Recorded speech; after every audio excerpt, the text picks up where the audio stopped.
Hi, it's Yuglai. I know some of you are probably a little frustrated with how long it's taking me to put out videos. I am too. But this semester just started, so that's why it's been a little crazy. Thankfully, I have not been sitting on my laurels. I have actually been working in the past 3 weeks. The last video that I put up was Chronology Part 1. I'm not quite ready to do Part 2 because Part 2 is specifically the timeline of Book 1, just Book 1. Because the other ones I'm kind of just going to do as we go. But yeah, Book 1, I'm not quite there yet. But that's the last thing I have to do before I actually start writing. So I should start writing hopefully in February. But it may not be until March until I start writing, which is really, really annoying because I'd hoped to start writing at the beginning of January, so. But I've not just been, sitting around doing nothing. I have been working on figuring out, consolidating the ideas and figuring out what all is going to end up in that chronology. So yeah, I've been working on that. I wanted to take today to show you 2 things that I've done. One, the first thing that I did at the beginning of, not really the beginning, kind of mid-January. So about 2 weeks ago, I made a very large floor plan. And I will explain more about that in a minute, but right now, I want to show you the file that I have on my computer of all of the versions of Harry Potter fanfiction that I have done over the past 10 years. Because that's the main thing I've been doing for the past 2 weeks. I've been reading all of my old fan fictions to get ideas of what I have done and figure out what I can cannibalize and reuse for this fan fiction. So let me show you all of that stuff, because it's a lot.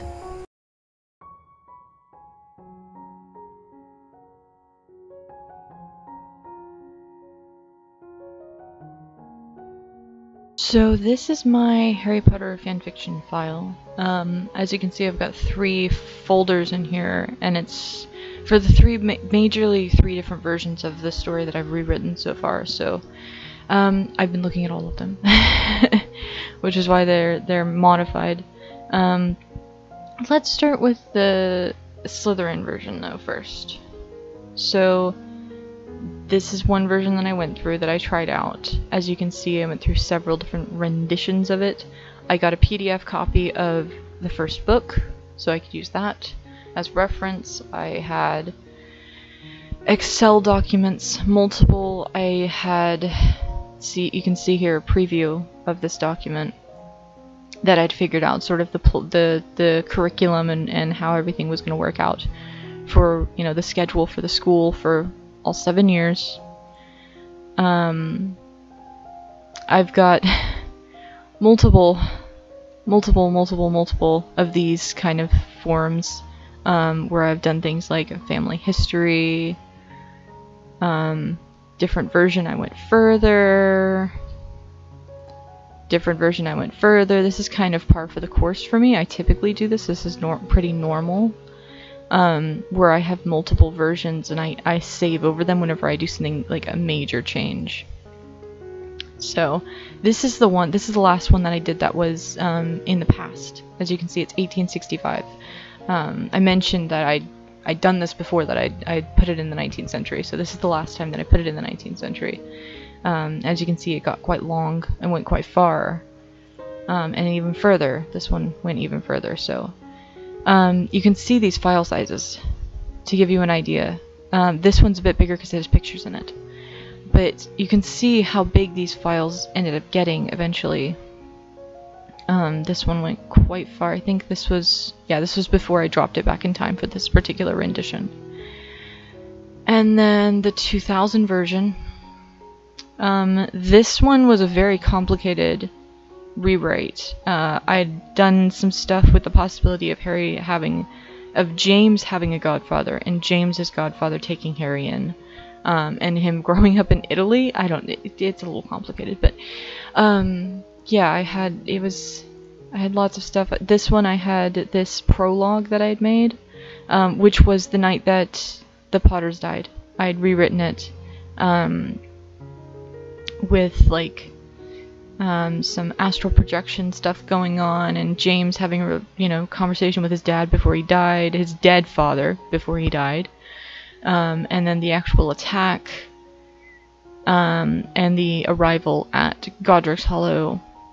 So, yeah, this one went kind of complicated. For this particular one, I did this right here, the red, you might, I don't know if you can even see it, but it's red right here. This red is the actual lifted words directly from the book. So this is word for word what was in the book, and then the black is my words. So like right here, it went straight from the book. I pulled this right from the book, but then I added stuff, and then right from the book. So that's how I ended up doing this one.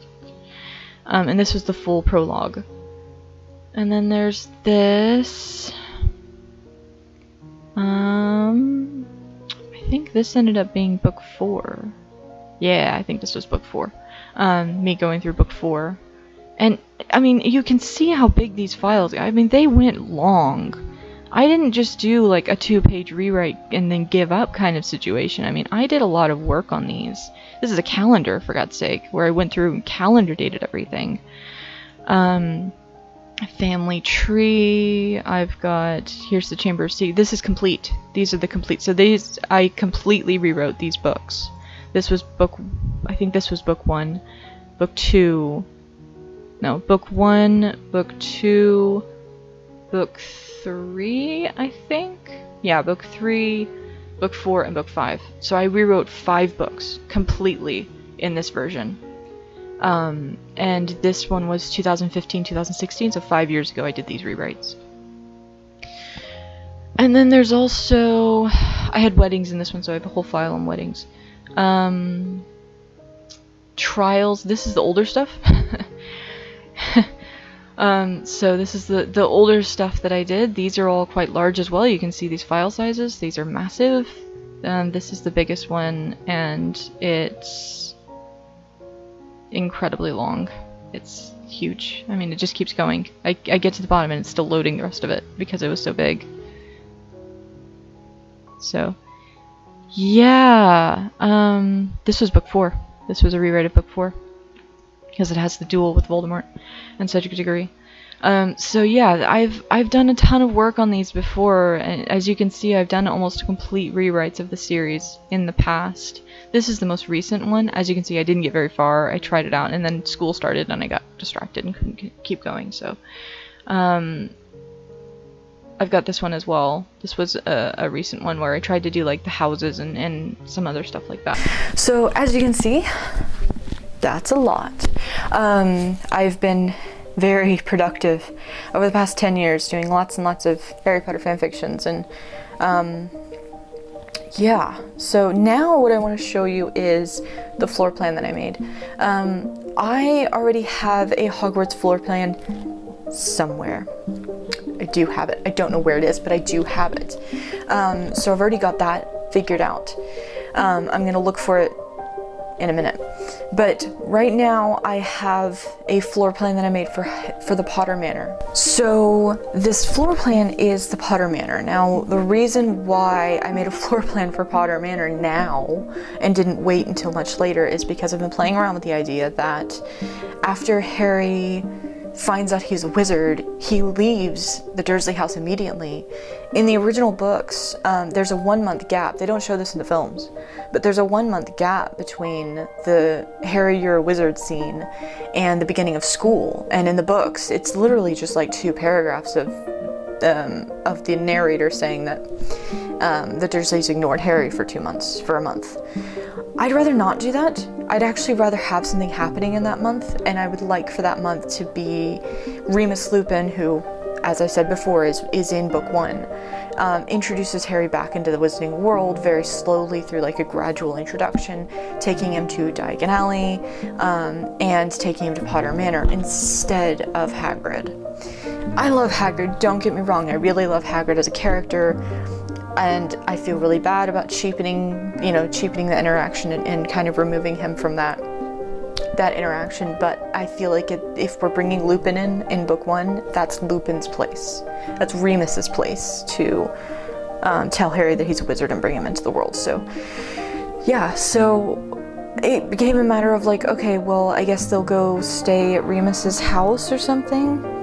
And the last time I did a rewrite, I did this really cool idea where the Potters, James and Lily, had a flat in London that they were staying in when they first got married, and then they had to leave that flat to move into Godric's Hollow, and that kind of solved the problem of, you know, where was James and Lily living before Godric's Hollow? That solved that problem. And then after they died, Remus moved into that flat, and that's where he was living. But flats in the 19th century were not a trendy thing. If you lived in a flat, it's because you were poor. If you were wealthy, you lived in a townhouse in London, and then you had a manor, a stately home out in the country. So I was thinking a lot about that, and I decided, you know, there's really no reason for Harry to be in London. Like, why does he need to be in London? There's no reason for him to be specifically in London besides Diagon Alley. So I decided they're going to go do a trip into Diagon Alley, and then they're going to just go to Potter Manor, and that's where Remus will have been. That's the explanation to where's Remus been for the past 10 years. He's been at Potter Manor, keeping the place running as much as he can. So I made a floor plan of Potter Manor. Before I show it to you, I want to explain something. You'll see like notes and things around the margins of this floor plan, because I am writing a book. It is an alternate historical fantasy book, and I needed an English stately home for it, for reasons I will not go into because it's my book and I'm not gonna spoil too much going on in that.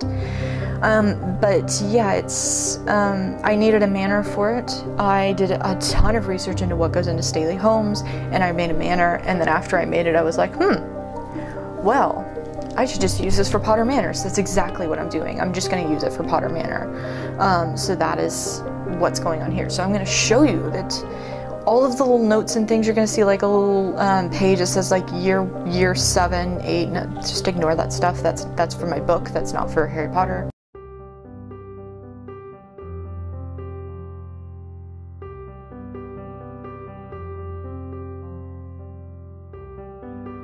Alright, so here it is. Those are very big pieces of paper. They're graph paper. They're very big. It's a huge graph paper thing. So I'm going to start with the first floor. Right here. Don't worry, I'm going to get closer. But this is the bottom floor. This is the ground floor. And then there's the first floor. And then second floor, and third and fourth floor. That's that piece of notebook paper I was talking about. Ignore that. That is not for Harry Potter. Nor are all of these little pink. Anything pink is not for Harry Potter, so just ignore that. So let me walk you through this thing because it's massive and I did a ton of work on it. So this is the ground floor. It is under the ground. It is like an underground floor. This line here, this line across the top, is actually, there's no windows on that wall because it's actually embedded into a hill. This is a waterway. So it has this waterway going down, which connects to the Thames River. The Thames River goes all the way to Oxford, from London to Oxford, so I think I actually do want to go ahead and put this manor on the Thames. But where it connects to the Thames in Harry Potter might change. I've already picked the exact Google location for my book of where it's going to be, but where this waterway connects to the Thames and how it connects to the Thames might change. But for, you know, this is how I put it together. So this, I imagine, is how the Potter Manor began. This is a mill house. So this is a water wheel, and then the I forgot what this is called, but the river's here and it feeds into this, which is why there's this drop, and why all of this is on a level lower than this little bit up here. So I imagine that this is how Potter Manor started, as just this little mill house, and there's this little abode, and this will be the most restored, the oldest part of the manor, dating back I don't know how long. Mills have been around for a really, really long time. If you don't know what a mill does, because not everyone does. A mill uses water wheel to turn gears to crush wheat into flour. So that's why there's a flour store right here. And that doesn't mean stores and you buy stuff, it's stores and storeroom. So, but you've got this little bit right here, which will be the oldest part of the manor, and then these are cottages. This is separate cottages that are just shared. They're attached cottages, which is a common thing in England. And then across the way, there's another set of cottages, groundskeeper cottages right here, and more groundskeeper cottages down here, 4 more of them. The blue lines, you'll notice, are the exterior, the thick walls, basically the exterior walls and the walls between wings of the house. The gray lines, which are, I don't know if you can even pick them up on this footage, but the gray lines are the interior walls. So, for example, this is the bounds of the stable. So we've got a stable here. This is based on a Regency plan for a stable. So it's about 100 years prior to when the story will be taking place. Maybe not quite 100, but quite a ways. I don't know if I want the whole manor to date back to the Regency. I think I do, because in the books, in Pottermore explains that the Potter family came into money because of Fleamont Potter, which is James's dad, who made a hair care products, and that's how the family got rich. So, and that happened back in the 20s, so about 100 years before the story takes place. So I'm thinking that's when the manor will have been built, during the Regency. Up here, when we go up here, this is kind of the bulk of the house. This is the bigger part of the house. And then down here we've got the kitchen wing, basically. So here we have the garage, which this is the coach house. This is where the horse carriages would be, but the garage is where, I'm sorry I'm saying garage, it's because I've been studying British so much, British English. But the garage here is where the cars would be stored, and then there's the laundry. Then we have this is a kitchen garden, which is a walled garden, very common feature in stately homes. Whereas this is a greenhouse, so it's an enclosed greenhouse. Then over here we have the kitchen. This is the main kitchen wing. All the different kinds of pantries and storerooms, and then the multiple kitchens. So we have a mudroom, a servery, which is where after the food is cooked, it's put into nice plates and set out for the servants to take up to the dining hall, and then the 2 main kitchens.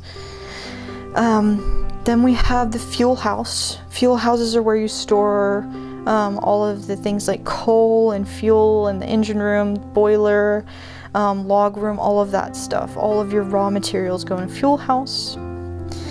And then up here, we've got a tank room. A tank pump room is used for a pool, which is what this is. Yes, there's a pool. That started... Very, very wealthy houses had pools going back to the mid to 19th century, because the interactions in India led them to start integrating pools. It's a little complicated, but that was a real thing. That's not like a modern thing that I'm adding in. Houses like this did sometimes have pools, and when they did, they had tank rooms. So this is where the tank room is. This is also going to double as the well.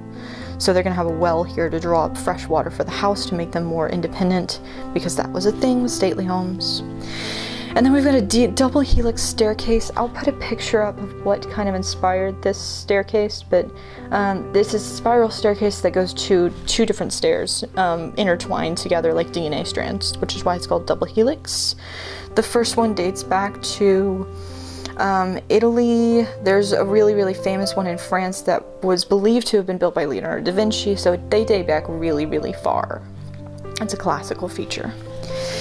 Right here we have the cellars, spirits, wine, and beer. So this is where the alcohol is stored, and then these are the storerooms. The art store, the textile store, the statue store, the furniture store, and then general storehouse. This right here, these are secret passages, because there's, you know, it's not a real mansion unless it has secret passages, right? So I've got these 2 elevators which will be hidden, and this staircase right here which will be a secret passage, and I'll show you how I did that on the floor above. Then down here we have a grand staircase, And I based this grand staircase off of the Titanic grand staircase, which is much, much later, but the Titanic grand staircase is believed to have been based off of a Regency staircase, which is why I felt like it was okay to go ahead and put this in here. And then we have, these are basically the cleaning wing. This is where they do the cleaning stuff for the butler's pantry, dishes, sewing, shoes, all of that stuff. So this is the cleaning wing. And then the servants' commons is right here, and above that will be a secondary staircase, which I'll show you in a minute. This is the servant wing. This is where all the servants live. Well, this is where the indoor staff lives. The rest of the staff, I'll show you where they are later. But here's the indoor staff. So we've got all the different kind of servants. I did a bunch of research on what kind of servants you'd have and approximately how many. And then they're sharing locker rooms, bathrooms, bathhouses. So that's how I did that. Oh, I need to switch those two. Oh well. So that's the ground floor. And then we have the principal floor. For this, you'll notice these say Squire and Esquire. That's security. That's where the security lives. For my book, I need that to be security. For Harry Potter, I think I'm going to switch those to house elf rooms or servant rooms. I'm not sure. And then right here, this definitely I'm going to change over to house elf rooms. And then we have the upper floor of the stable. These are open to below, and then this is where the stable and garage staff live. And then down here is groundskeepers. Got groundskeepers staying here. These are all open to below. But up here, this is where we start getting the public wing, the family wing. So we've got the staircase, the pool, some of the first family rooms. We've got music room, morning room, the family staircase, which is a common feature in older houses to have a separate staircase for the family. The billiard room, all of those kind of rooms, and the gym down here. Now, if you'll look closely, you'll see the S's. Those are the secret passages. So that's how I got the secret passages to work.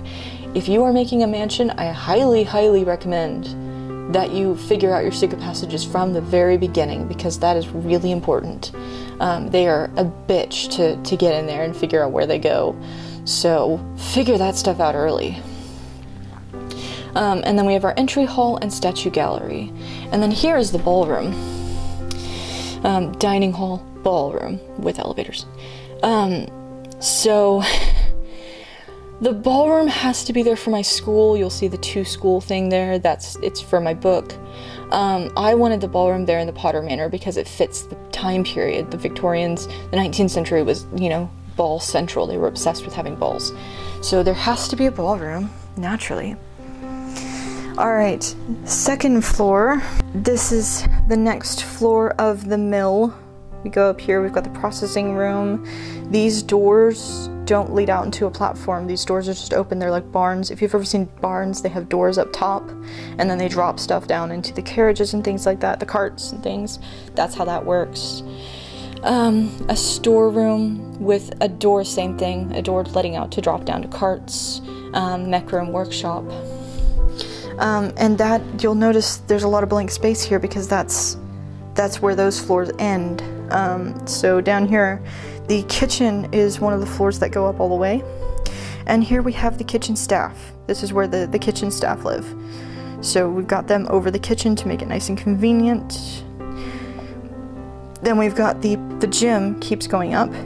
And we've got a salon for cooling off after you've done your hard work in your gym. This is above the conservatory, so it's open to below.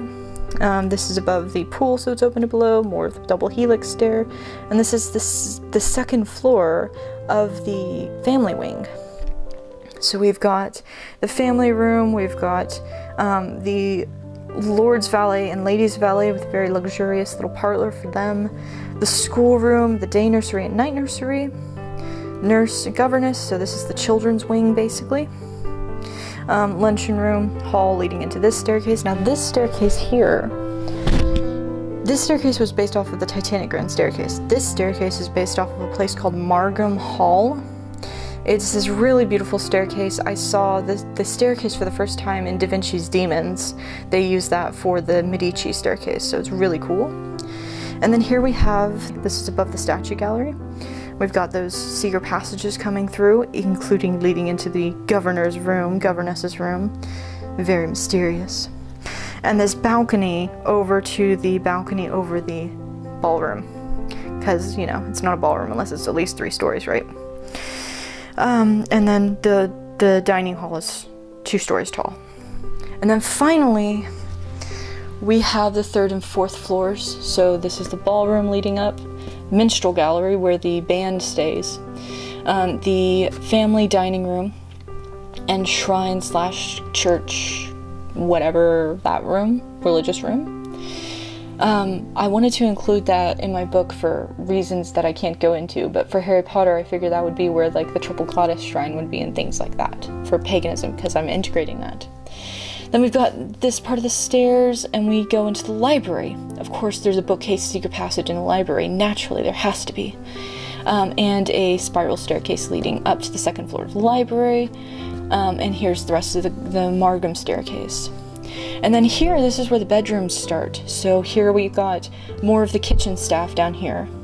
And here we've got the family wing, the family's bedrooms. This is not the master suite. This is just the kids. This is where the kids and family friends would be. So down here, each of them has a dressing room and a bathroom. And then there's a sick room as well. I found that on a few different floor plans, so I wanted to include it. And then finally, top floor, we've got, this is a guest wing. So I found that on 2 or 3 castle floor plans. I wanted to include it. This is where the guests would stay.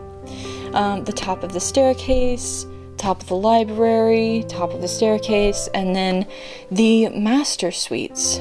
So this is what's sometimes called the Prince Suite. This is over the Prince Suite, which is where the heir of the family would live, and then the master and mistress rooms. So, and mistress here does not refer to like prostitute, you know, cheating, adultery mistress. This refers to the mistress of the house. So the wife of the master of the house. So we've got equal rooms, and then this is something I saw on 2 floor plans. I really wanted to have it. It's called a marriage chamber. It was really common to separate bedrooms during the 19th century and even further back. So the master and mistress would have separate bedrooms and they would come together.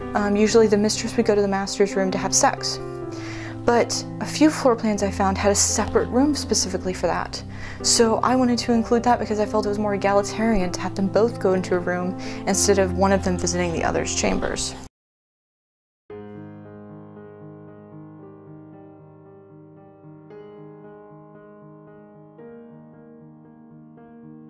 As you can see, I've done these rewrites before, many times before. Some of them I got really far on. The longest one that I've ever done, I got to about halfway through book 6. The last thing that I need to do before I actually start like writing it is just come up with the chronology for book 1, and that's it. And that won't take long because I already have, you know, I already have a lot of content. Like, I've already got the timeline of book 1. Canon, the canonical timeline of book 1, I've already got that, so I just need to make some adjustments and implement my changes to it. So it won't take that long, but because school has started and I'm a teacher and a student, you know, I've got stuff to take care of, and that stuff takes precedence. So I will definitely have another video up sometime later in February, in this month. But I can't guarantee a date. I can't, you know, tell you that it's going to be up next week or the week after that. I can't be sure. If you liked this video, please click the like button. If you didn't like it, hit the dislike button. Whether or not you subscribe is completely up to you, but I really hope that if you have any ideas or comments or suggestions or criticisms or anything like that, please put them in the comment section below so that I can consider those things moving forward. So thanks, and yeah, I'll see you next time. Bye!